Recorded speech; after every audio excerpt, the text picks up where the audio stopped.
At a family Thanksgiving dinner, a brush of my shoulder against my sister's cost me a public slap and a one-way ticket out the door. That single moment of violence didn't just end my holiday. It ended my relationship with everyone I thought I could trust.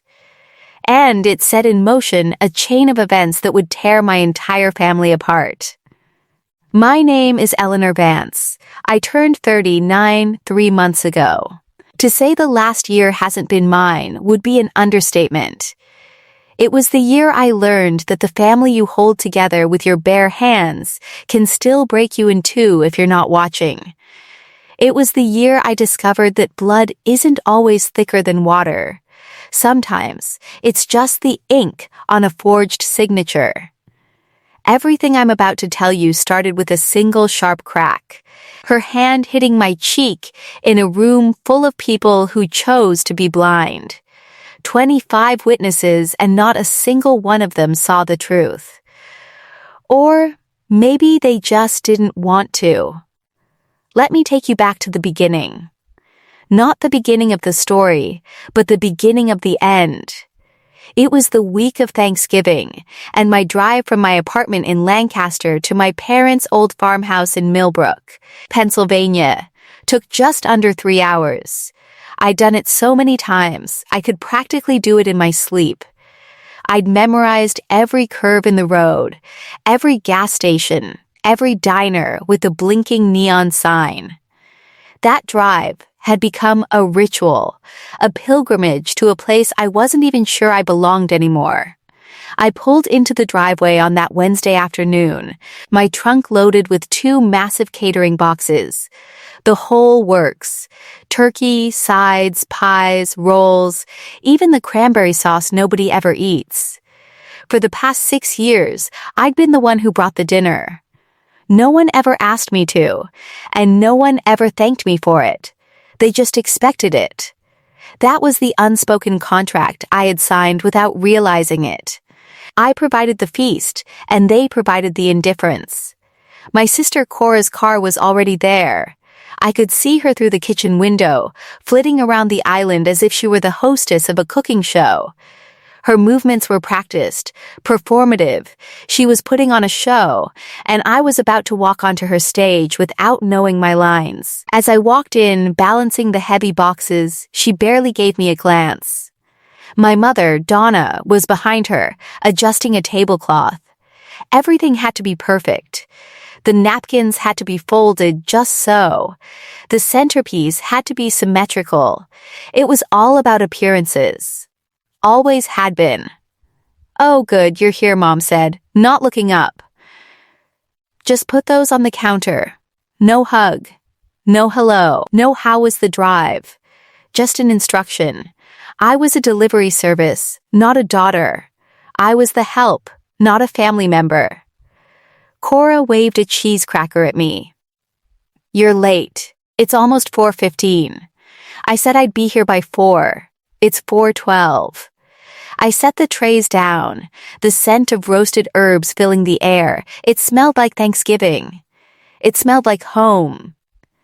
But it didn't feel like home. It never really did. I couldn't help but notice the new granite countertops I'd paid for just last spring, or the high-end faucet I'd had installed, or the custom cabinetry that had cost me a small fortune. I was the invisible benefactor of this entire house. Everyone thought it was the family money, whatever that meant. The truth was, the money was mine. Every last penny of it. Nobody knew it, and nobody ever asked. They just assumed. And I let them assume because I didn't want to make waves. I didn't want to be the one who pointed out the obvious. I was too polite. Too accommodating, too afraid of conflict. And that fear was about to cost me everything. While unloading, I spotted a thick envelope on the counter by the toaster. It was from a bank, a name I recognized immediately because I was the co-signer on their second mortgage. The envelope was closed, but the corner looked like it had been peeled back and stuck down again. My fingers itched to open it. There was something about that envelope that felt wrong. It was like a warning sign I couldn't quite read. But before I could touch it, Cora's voice was a sharp whisper in my ear. "Don't. That's not for you." I pulled my hand back. But I didn't forget it. I'd learned a long time ago that secrets in my family were like landmines. You never knew where they were buried, and I was always the one who ended up stepping on them. Let me tell you about my grandmother Eleanor, after whom I'm named. She was the one who really raised me. When my father Arthur took on extra shifts at the factory and my mom was always busy with her social circles, I was sent to Grandma Eleanor's house. She was my refuge, my safe harbor, the only person who ever made me feel truly seen. She taught me everything that mattered. How to budget, how to be tough, how to tell the difference between someone who loves you and someone who just loves what you can do for them. She knew who I was and what I was capable of. She saw potential in me that nobody else bothered to look for. It was her voice I heard when I made the biggest mistake of my life, making a promise I couldn't possibly keep. When I was 22, I was holding her hand in the hospital. The monitors beeped in a slow rhythm that I still hear sometimes when a room gets too quiet. She looked at me clear-eyed even at the end. Her words were slow and deliberate. "Keep them whole, Ellie. They don't know how to do it without you." I promised her I would. I made that promise with my whole heart. I had no idea that 16 years later, that promise would be the anchor dragging me under. For 16 years, I kept that promise. I co-signed a $127,000 mortgage. I put down $40,000 for Cora's hair salon. I paid $1,200 a month for their medical costs and insurance. Over $300,000 poured out of my bank account and into this house, and I asked for nothing in return, because I was raised to believe that family was a sacred duty, that you don't keep score, that you give without expecting anything back. But that's a dangerous way to live, because eventually you run out of things to give, and the people you've been supporting don't even notice you're empty. But here's the part they didn't know. That second mortgage, I was the co-signer. My name was right there on the deed. I thought it was just a piece of paper to help them out. A formality, a way to get my parents approved for the loan they needed. I had no idea that small detail was about to become the only thing that could save me and the very weapon that would tear them all apart. The rest of the day was a blur of family piling in. The house swelled with aunts, uncles, cousins, and neighbors. By 7, there were over 20 of us, and it smelled of cinnamon and roasted garlic. My father was in his usual chair, staring at the pre-game show. He gave me a nod, just a nod. That was it. For the man whose house I was paying for, I got a nod. My father has never been a man of many words, but sometimes silence is louder than anything you could ever say. Mom paraded Cora around the room like a trophy. You all know my Cora. She's making a real success of that salon of hers. Cora smiled, telling everyone about her new gel line, making it sound like she was on the verge of an empire. I knew that Cora's salon had been losing money for 3 months because I'd seen the statements. They'd landed on my desk while I was helping her with the loan paperwork, but I was used to being her quiet safety net, the one who cleaned up her messes without taking any credit. When my cousin asked me what I did for a living, my mother cut in before I could even answer. "Oh, Eleanor just works a little office job up north." A little office job. I was the regional director of a major development firm. I managed multi-million-dollar projects. My income dwarfed the value of this house, but to them, I was just office girl. Just the daughter who left. Just the one who wasn't around enough to matter. Later, in the hallway, Cora cornered me. Her voice was sweet, but her grip on my arm was iron. "Don't mention the loan to anyone." I told Mom it's already paid off. I just stared. It wasn't. She smiled a shark-like smile. "Just stay out of my way, and we'll all have a lovely holiday." She was stealing my accomplishments, wearing them like a costume, and my parents were applauding. I stood there in that hallway and felt something shift inside me. A tiny crack in the foundation I had spent my whole life building. That night, I couldn't sleep. I lay on the pull-out couch in the den, running the numbers in my head. Mortgage, kitchen, roof, salon, medical bills. It was a staggering sum. And Cora had told Mom and Dad that all of it was from some vague family savings that didn't exist. She had erased me from the picture, leaving me as a ghost in the corner of my own life. I stared at the baseboards. I paid for those. The clock on the mantel ticked. I paid for that. The sheets on the bed, the dishes in the cupboard, the carpet under my feet. None of it was mine anymore. They had taken everything, and I had let them. At that moment, I remembered the envelope in the recycling bin. Cora didn't want me to see it. That alone told me it held a piece of the truth. I made a mental note to check it in the morning. I didn't know it then, but that envelope was the key to everything. It was the truth I had been avoiding for 16 years.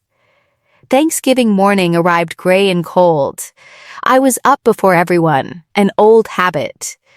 Grandma Eleanor used to say the person who starts the coffee owns the day.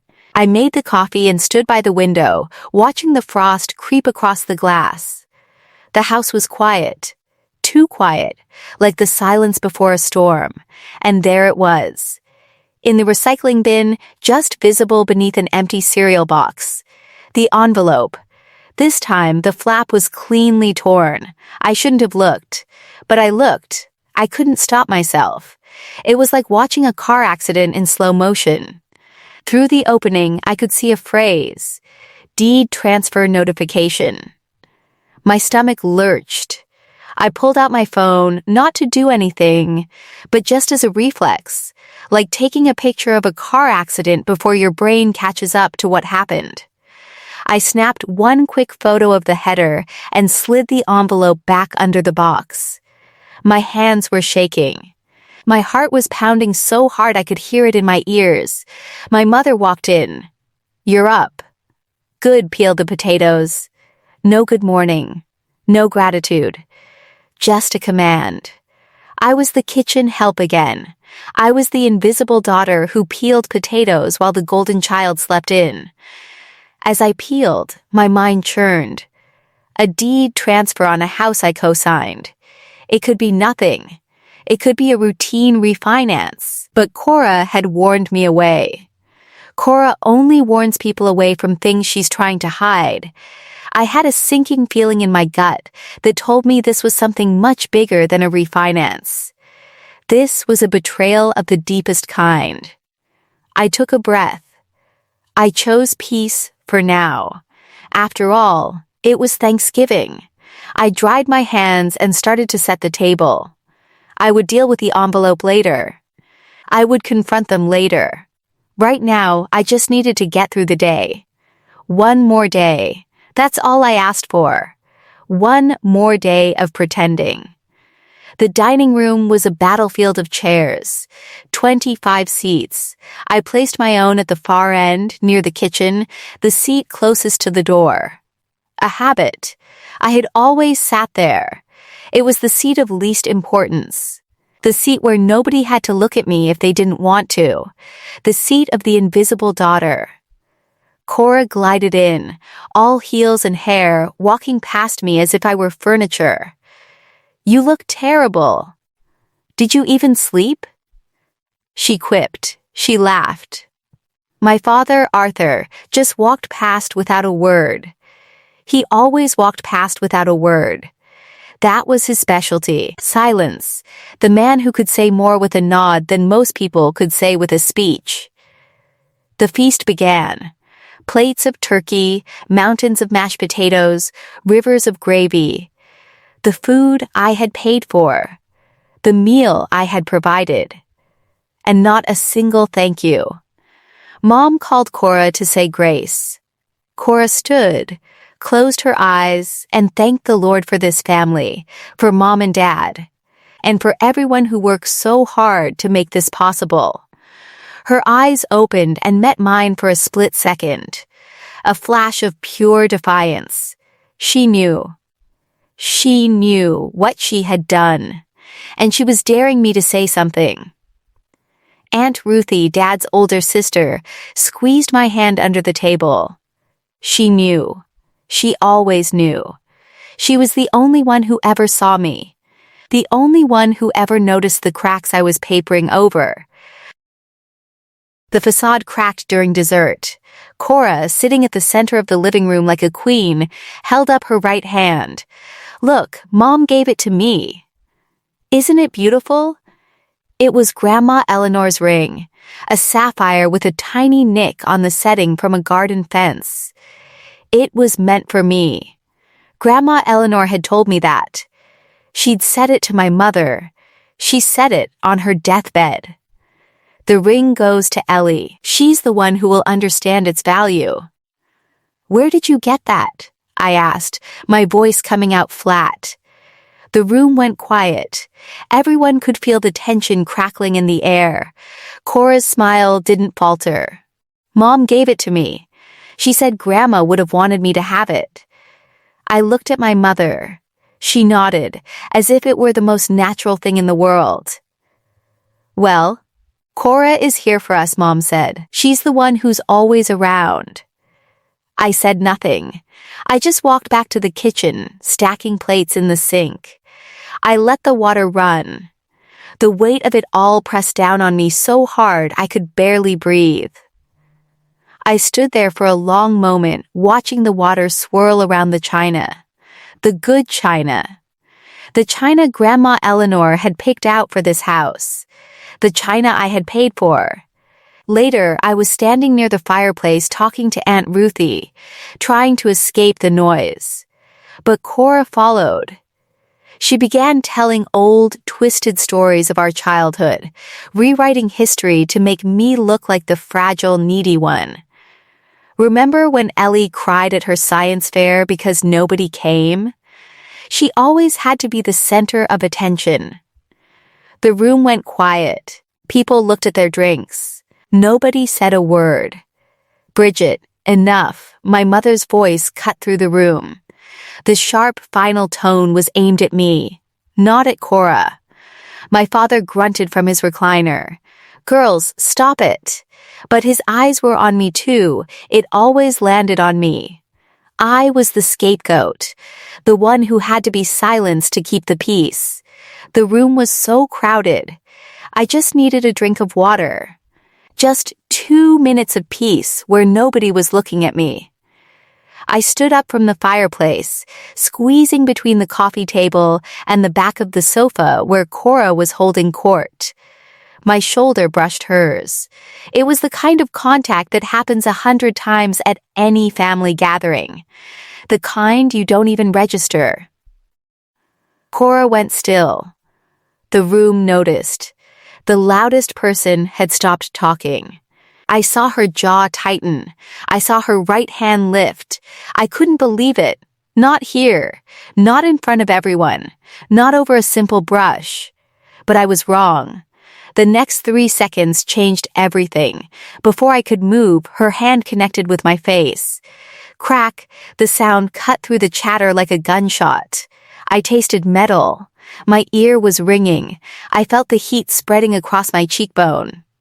The sting of the slap was nothing compared to the sting of what happened next. Are you blind or just stupid? Her voice was a shriek. It filled the room like a siren, every syllable weaponized. I straightened my head, my cheek burning. The room was a vacuum. Not a single person moved.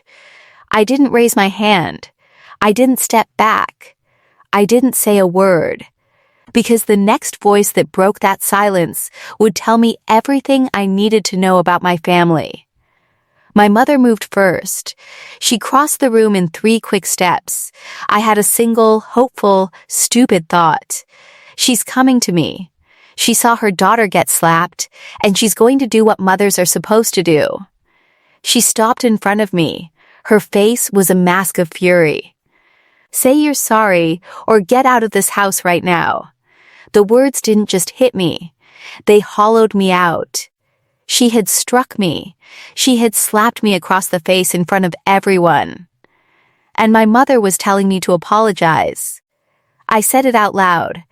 "She hit me. Mom, you provoked her. You always do."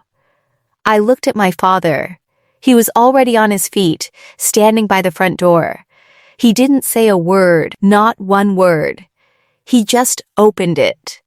The cold November wind rushed in, scattering napkins. The porch light was on. I could see the driveway, my car, the road that led to the turnpike. He held the door open for me, like a stranger who had overstayed her welcome. "Gerald, for God's sake." Aunt Ruthie started from the corner. Dad didn't look at her. He didn't look at me. He looked at the floor I had paid to refinish. Cora was on the couch now. Her eyes were wet. Her lower lip trembled perfectly, precisely the way it always does when she needs to be the victim. "She walked into me on purpose," she whispered, just loud enough for the room. Mom turned back to me. "This is my house. Apologize to your sister." I looked at the open door. I looked at the room. 25 faces. Some horrified.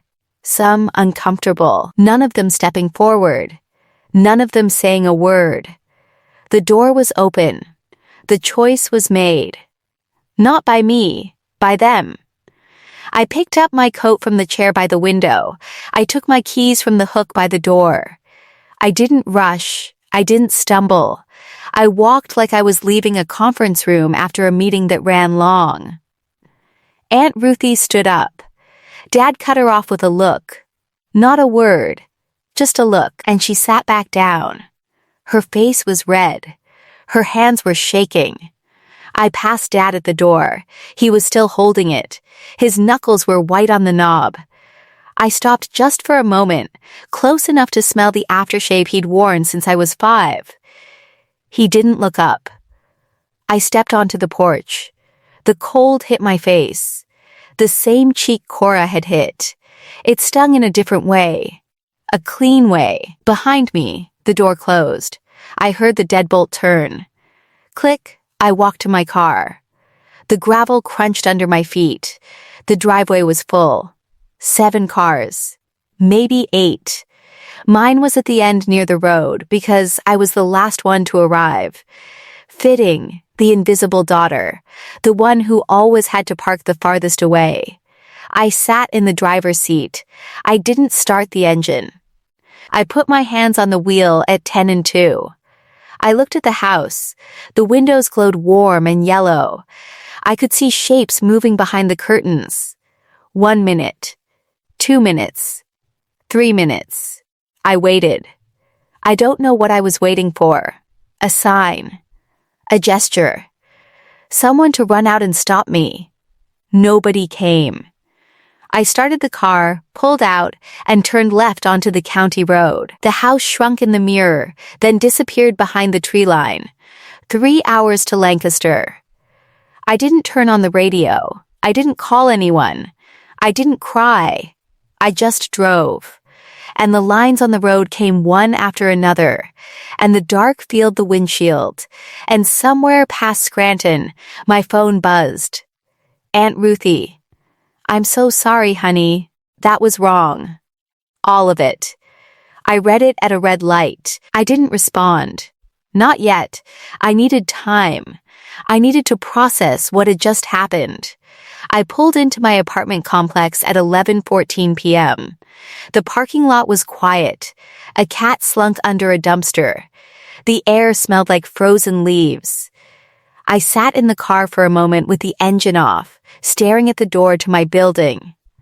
Then, I remembered what Derek had said. Check your mail. The real mail. He had warned me in that hallway. He had tried to tell me the truth. And I hadn't listened. I walked to the cluster of mailboxes at the front entrance. Unit 4B. I turned the key and pulled out 3 days' worth of envelopes. Junk, a credit card offer, a water bill, and one from the Fulton County Recorder's Office, postmarked 5 days ago. I tore it open under the parking lot light. It was a certified copy of a deed transfer, my parents' property. The document showed the transfer was recorded 3 weeks ago. My name, Eleanor Vance, was gone. A new name had been added, Cora Vance. At the bottom, 4 signatures, Gerald Vance, Donna Vance, Cora Vance, and a 4th, Eleanor Vance. I stared at my name in handwriting that was not mine. The loops were too round. The S didn't match. Someone had signed my name on a legal document without my knowledge and without my consent. Someone had forged my signature. It was a felony. It was theft, and it had been done by the people I had been supporting for 16 years. I walked inside. I didn't take off my coat. I sat at the kitchen table, opened my laptop, and scanned every page, front, back, margins. I emailed the entire package to my attorney, Marcus Webb, with one line. They forged my signature. Call me in the morning. I sat in the dark. The apartment hummed. The refrigerator clicked on. A car passed outside. I stared at the ceiling, waiting for dawn. I didn't sleep. I couldn't sleep. My mind was racing. How long had they been planning this? How many conversations had I been excluded from? How many lies had they told? And the worst question of all, why? Why would they do this to me? At exactly 8 a.m., my phone rang. It was Marcus. This is fraud, Eleanor, real estate fraud. Forgery, possibly identity theft.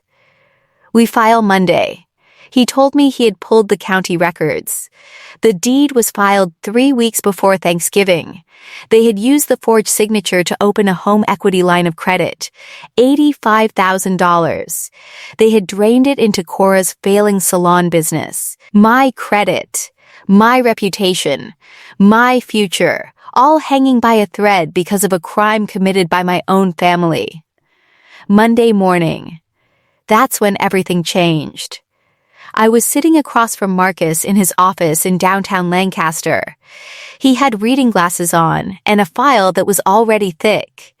I pulled the records Friday night, he said.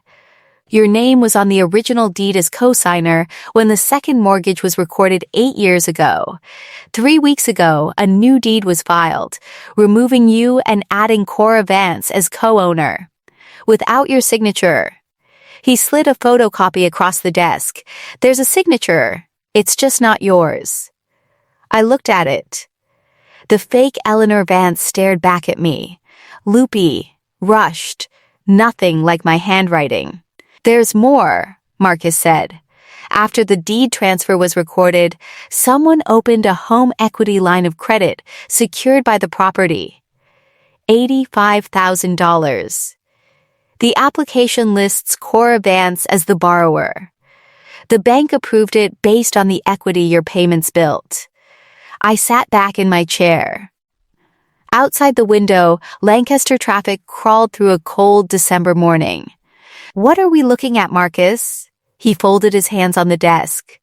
Forgery, real estate fraud, potentially identity-related crimes if she used your personal information on the application. In this state, forgery on a recorded instrument is a felony. Your sister forged your signature on a legal document. That's a felony. The words sat in the room like a dropped plate. I nodded. What do we do? Marcus drafted 3 cease and desist letters before lunch. One to Cora Vance, one to Gerald and Donna Vance, one to the bank that approved the HELOC.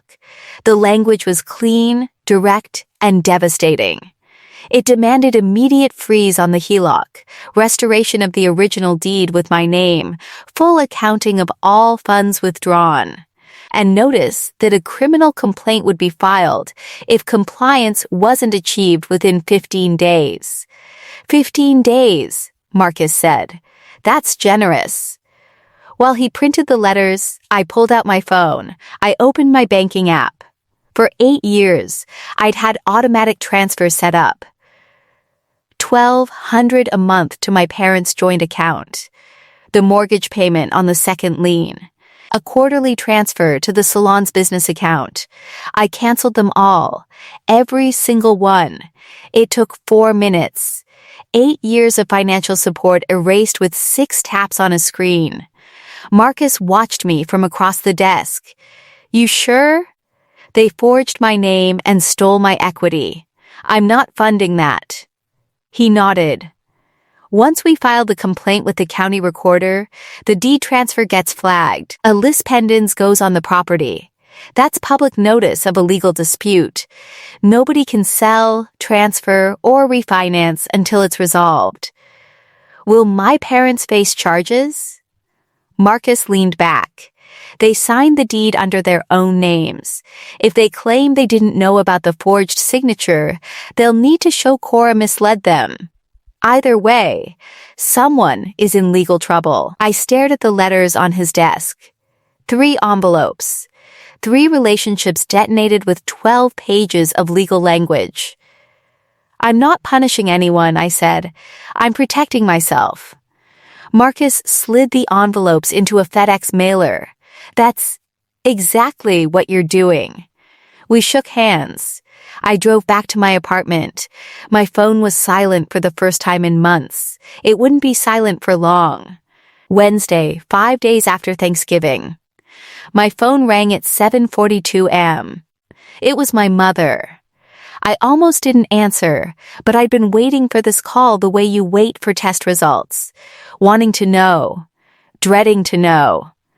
Eleanor, something's wrong with the bank. Her voice was tight, not angry yet.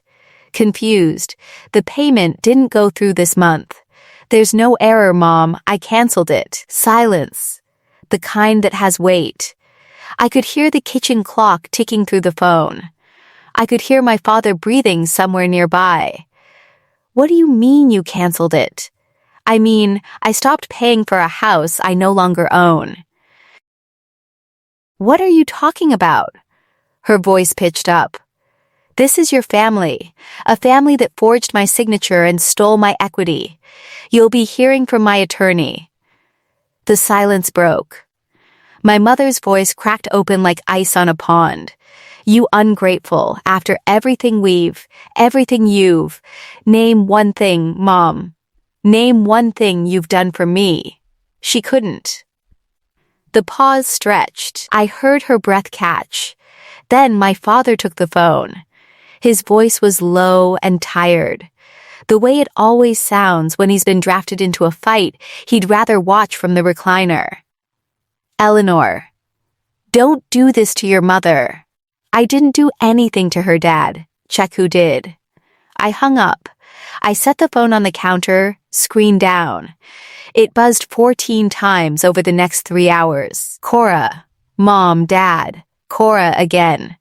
Derek once. Mom, Cora, Cora, Cora. I didn't answer a single one. I made coffee. I ate toast.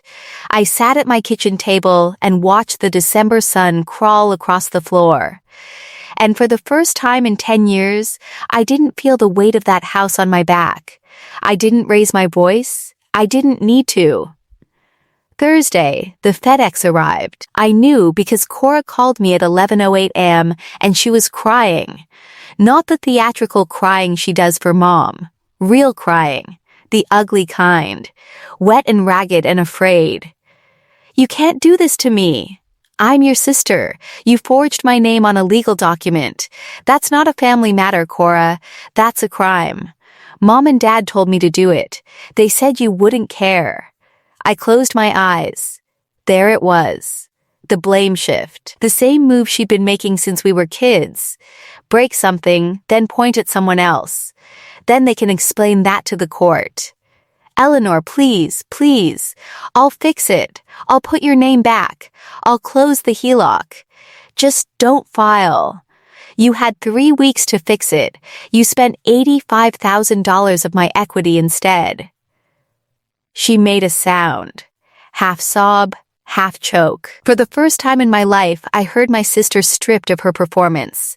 No audience. No stage. Just a woman who realized the safety net she'd been standing on was made of someone else's money. And it was gone. You're going to destroy this family, she whispered. I didn't destroy it. I just stopped rebuilding it. I hung up. I opened my laptop. I emailed Marcus one word. Proceed. Then I sat in my apartment and listened to the quiet. No more phone calls to screen. No more checks to write. No more potatoes to peel in a kitchen that doesn't want me. The quiet was strange. It wasn't peaceful. Not yet. It was the silence after a surgeon cuts the last stitch, and before you know whether the patient will breathe on their own. But it was mine. For the first time in 16 years, the silence belonged to me. And here's where it gets real. Because everything I just told you, that was only the beginning. If this story is hitting close to home, if you've ever been the one holding everything together while everyone else takes credit, I want you to know that you're not alone. I see you. I was you. Monday, 1 week after Thanksgiving. Marcus filed the formal complaint with the Fulton County Recorder's Office. He didn't rush it. He didn't grandstand. He walked into the office at 9 a.m. with a manila folder. Copies of the original deed showing my name, the fraudulent deed transfer with the forged signature, bank statements proving 8 years of mortgage payments from my account, and a notarized affidavit from me confirming I never authorized the transfer. By noon, the county placed a lease pendants on the property. That meant the house was flagged in the public record. No one could sell it. No one could refinance it. No one could pull another line of credit against it. The property was frozen until the dispute was resolved. Marcus also sent formal notice to the bank that approved the HELOC. Under federal lending regulations, a lender must verify the identity and consent of all parties on a deed before issuing a secured credit line. They didn't. They approved $85,000 based on a forged signature. The bank's compliance office responded within 4 hours. The HELOC was suspended. Cora could no longer withdraw funds. Marcus called me at 3 p.m. The county just froze the deed. Your sister can't touch that house. I was sitting in my office. Through the glass wall, I could see my team working on a bid for a new hospital wing. Normal life. Real work. The kind of work where you build things instead of watching them get stolen. What happens next? I asked. We gave them 15 days to comply with the cease and desist. If they restore the deed and close the HELOC, this stays civil. If they don't, we go criminal. 15 days. 2 weeks and a day. I thanked Marcus. I hung up. I went back to my blueprints. The clock started ticking. The dominoes started falling. On day 3, I learned that Cora had been using the HELOC to cover her salon's operating costs. Rent, supplies, payroll for 3 employees. She wasn't just borrowing against the house. She was breathing through it. The HELOC was the only thing keeping the doors open. When the bank froze the line, the money stopped. No warning. No grace period. Just a dead account and a landlord who wanted $12,000 by the 10th of the month. She couldn't pay. Of course she couldn't. She'd been running the salon at a loss for over a year. The gel line. The expansion plans. The stories she told at the Thanksgiving table. Fiction, all of it. The salon was a sinking ship, and the HELOC was the bilge pump. The landlord posted a 10-day notice on the salon door. Pay or vacate. I knew all this because Derek texted me.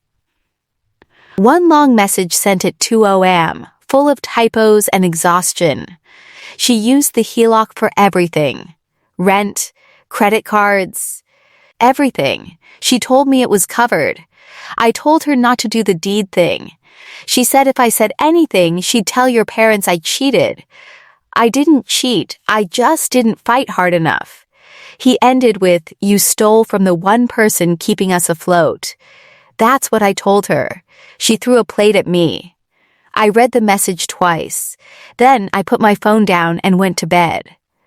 I didn't feel satisfied. I didn't feel vindicated.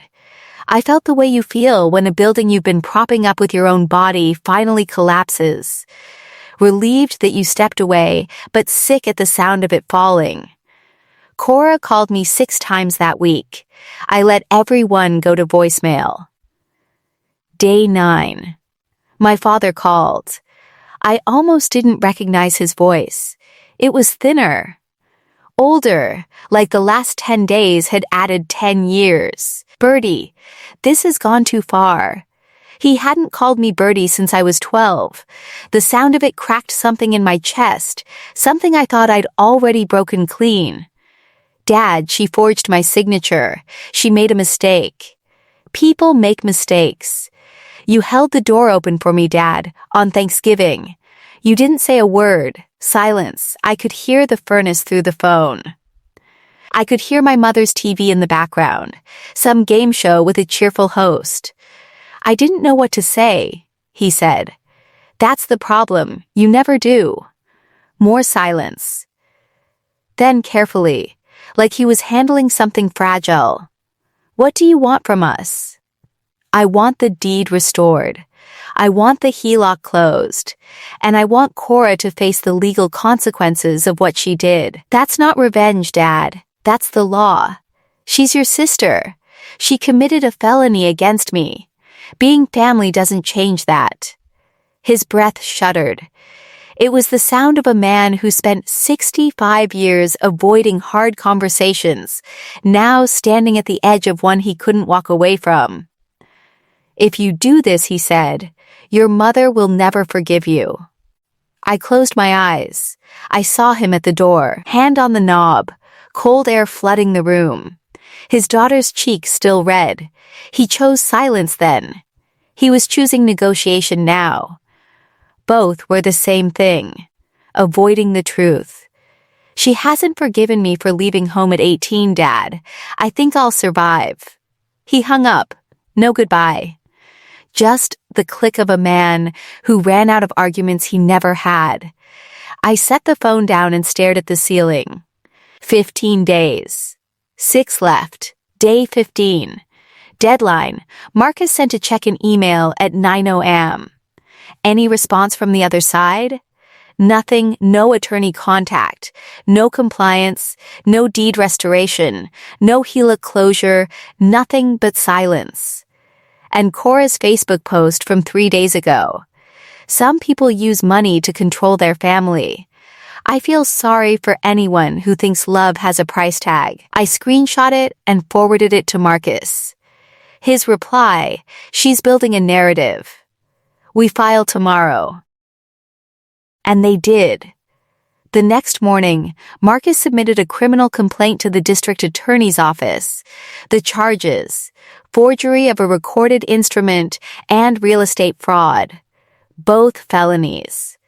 The complaint included the forged deed, bank records showing unauthorized HELOC draws, my affidavit, and a handwriting comparison prepared by a certified document examiner confirming the signature was not mine. The Dawes office assigned a case number within 48 hours. I was sitting in my car outside the office when Marcus called with the update. December sky. Bare trees. The heater running.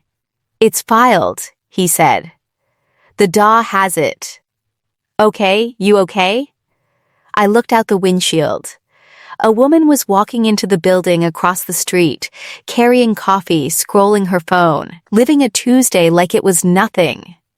I envied her for about 3 seconds. I gave them 15 days, I said. She gave me a slap and a forged signature. Marcus didn't respond to that. He didn't need to. I sat in the car for a few more minutes after we hung up. I thought about Grandma Eleanor. I thought about the promise I made to a woman who loved me enough to ask me to hold together a family that didn't deserve it. I kept them warm for 10 years. They burned the house down themselves. I pulled out of the lot and drove to work. January, the DA's office opened a formal investigation. Cora was summoned for a deposition. She hired a lawyer. I don't know how she was paying for one, and I didn't ask. Maybe Derek. Maybe a credit card. Maybe Mom pawned something. It wasn't my concern anymore. The salon was gone. The landlord changed the locks on December 22nd. 3 employees lost their jobs 2 days before Christmas. Cora posted a tearful Instagram story, blaming unforeseen financial circumstances, which was a creative way to spell I stole my sister's equity, and it caught up with me. Derek moved out. He texted me once. I should have said something sooner. I'm sorry, I believed him. Sorry doesn't rewind the clock, but at least he said it. On social media, Cora did what Cora does best. She performed. Being attacked by your own family during the holidays is a pain no one talks about. Some people can't stand to see others happy. Family should be about love, not lawyers. She never mentioned the forgery. She never mentioned the HELOC. She never mentioned my name. But Aunt Ruthie did. Under one of Cora's posts, the one about family being about love, Ruthie wrote a single comment. Maybe tell the full story. Cora. All of it. Cora deleted it in 10 minutes, but screenshots travel. Ruthie told me later that 3 relatives texted her asking what she meant. She told them the truth. Simply, without drama. Derek confirmed the rest. Quietly, through his own lawyer, he provided a chain of text messages between him and Cora. Messages where she discussed the deed transfer, the forged signature, and her plan to open the HELOC before anyone noticed. He didn't do it for me. He did it because Cora threatened to lie about him, and he'd rather tell the truth first. The walls closed in slowly. Legally, completely February, my mother called one last time. I was making dinner. Pasta, garlic bread, a glass of wine. The phone rang, and when I saw Mom on the screen, I set the spatula down and answered. I don't know why. Maybe because her voice when she spoke was different, not commanding, not sharp. Small, I didn't know about the signature, Eleanor, I swear. But you knew I was paying for the house. And you told everyone it was Cora. Silence, I could hear her breathing. It sounded like the breathing of a woman who just climbed a flight of stairs she didn't know she'd have to climb. I just wanted to keep her close, Mom said. She's the only one who stayed. I stayed too, Mom. I stayed for 10 years. You just didn't see me because I didn't live in your zip code. She cried. Real crying, the kind that doesn't perform, the kind that just leaks out because there's no more room to hold it. I listened. I didn't comfort her. I didn't say it's okay, because it isn't okay. But I didn't twist the knife either. There's no point in cruelty. Cruelty is what they did to me. I hope you figure this out, Mom, but I can't be the one who fixes it anymore. Eleanor, take care of yourself, Mom. I hung up. I went back to the stove. The pasta was slightly overcooked. I ate at the kitchen table alone. The apartment was quiet. The radiator ticked. Somewhere in Pennsylvania, my mother was sitting in a house she might lose. realizing that the daughter she dismissed for 20 years was the only one keeping the lights on, and the daughter she kept close was the one who set the fire. I washed my plate. I went to bed. I slept better than I had in months. March, Aunt Ruthie drove up to visit me. She brought news and a casserole. "Your father sits on the porch every morning now," she said, settling into my kitchen chair with a cup of decaf. "Doesn't matter the weather. Rain, frost, doesn't matter. He just sits there and stares at the road. He's always been quiet." "This is different, honey." I asked him what he's thinking about. He said, "I held the door open.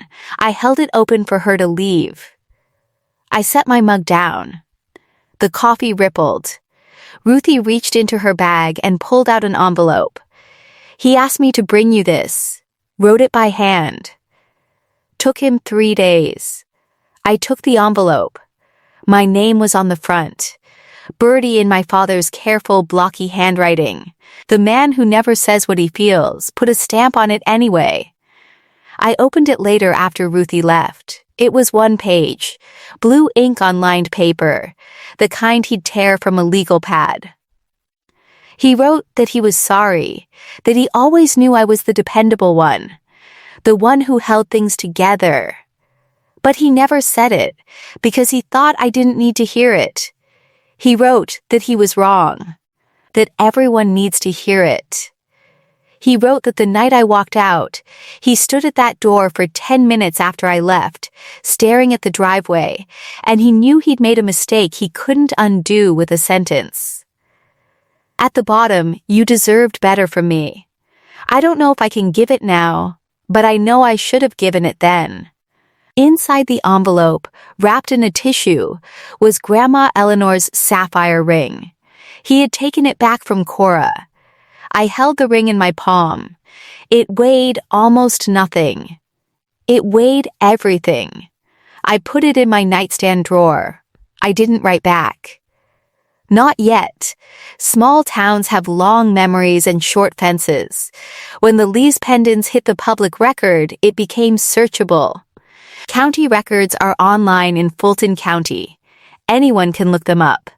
And in a town where everyone knows which family drives which truck and who owes what to whom, a legal flag on the Vance property was front-page news without ever hitting a newspaper. Aunt Ruthie told me the whispers started at church. Someone from the county office mentioned it to someone else, who mentioned it to the organist, who mentioned it to my mother's friend Linda.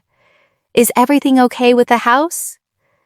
Linda asked my mother after Sunday service. Mom didn't answer. She picked up her purse and left the fellowship hall without eating. The story pieced itself together. People remembered things. They remembered Eleanor paying for the new roof. Remembered Eleanor's name on the contractor's check for the kitchen. They remembered Cora bragging about the salon while Eleanor sat quiet at the end of the table. We always wondered how they afforded the new kitchen. One neighbor told Ruthie, "Now we know." Cora's narrative, the Instagram posts, the victim performance, it all crumbled in the face of county records and community memory. You can delete a Facebook comment, but you can't delete a lease pendants. You can cry on social media, but you can't cry in front of a public filing. The town didn't take sides. Exactly, small towns rarely do. But they stopped asking Cora how the salon was doing. They stopped telling Donna what a wonderful family she had. They just stopped. And in a place where attention is currency, silence is bankruptcy. My mother stopped going to church. Cora stopped posting. My father kept sitting on the porch. And 3 hours away in Lancaster, I went to work every morning and came home to an apartment that was quiet, small, and entirely mine. May, 6 months since Thanksgiving. The deed had been restored. My name was back. Not because I wanted ownership, but because the fraud had to be reversed before anything else could move forward. Once it was clean, I sold my share to my parents for $1. Marcus filed the paperwork on a Tuesday afternoon. "You sure about this?" he asked, pen hovering. "I don't want the house. I want out of it." $1. Not because the share was worthless, it was worth tens of thousands, but because I was done paying for a seat at a table that was never set for me. The dollar was a period at the end of a very long sentence. Cora took the plea deal in April. The DA offered probation, 2 years supervised, plus full restitution of the $85,000 drawn from the HELOC. She didn't have the money. She'd be paying it back in installments for the next decade minimum. Her lawyer argued financial hardship. The judge didn't seem moved. The salon was gone permanently. Cora was working as a receptionist at a dentist's office in the next town over. Derek filed for divorce. The papers went through in March. My mother and father sold the 2-acre lot behind the house, the parcel my grandfather cleared in the 70s, $45,000. It covered 6 months of mortgage payments. They wouldn't lose the house, but the cushion was gone. The life they built on my labor had shrunk to fit the space they could actually afford. I didn't contact them directly. Everything went through Aunt Ruthie. I drove past the Millbrook exit on the turnpike sometimes on my way to job sites in central Pennsylvania. I didn't take it. Not yet. But I didn't close my eyes when I passed it either. It was a Saturday night in May. Late. The apartment was quiet. I opened my nightstand drawer. My father's letter was there, folded neatly. The sapphire ring was beside it, still wrapped in the tissue he sent. I took the ring out, held it up to the lamp. The stone caught the light. Deep blue. Almost violet at the edges. The nick from the garden fence was still there. Grandma Eleanor never got it repaired. She said the flaw was part of the story. I slid it onto my right ring finger. It fit perfectly. The way it always did when I was a kid, pretending to be grown. Grandma Eleanor told me to keep them together. I tried. For 16 years, I bent myself into the shape of that promise. I wrote checks. I swallowed insults. I stood in the back of the photo. I peeled the potatoes and took the seat by the door and drove 3 hours each way to be treated like a guest in a house I was paying for. But Grandma Eleanor didn't raise me to be a doormat. She raised me to be a bridge. Someone who connects, who carries weight, who holds things up. She just didn't tell me that even bridges have weight limits. She said, keep them together. She didn't say, let them tear you apart. I think she'd understand. I think if she were sitting across from me right now, smelling like lavender and brown sugar, she'd take my hand and say, you did enough, Bertie. You did more than enough. I looked at the ring. I looked at the letter. I looked out the window. The street light below. The empty sidewalk. The first warm night of the year. I smiled. The first real smile in this whole story. Not because everything was fixed. Because something was finally mine. The next weekend, Aunt Ruthie drove up again. This time, she brought Grandma Eleanor's beef stew recipe, the one with the beer and the bay leaves, and a bottle of red wine she picked up at a gas station. Don't judge the label, she said, setting it on the counter. It was between this and a Slim Jim. We cooked together. She stood at the stove stirring while I chopped onions, and for a little while, it was like being back in Grandma Eleanor's kitchen. 16 years and $1,000 ago.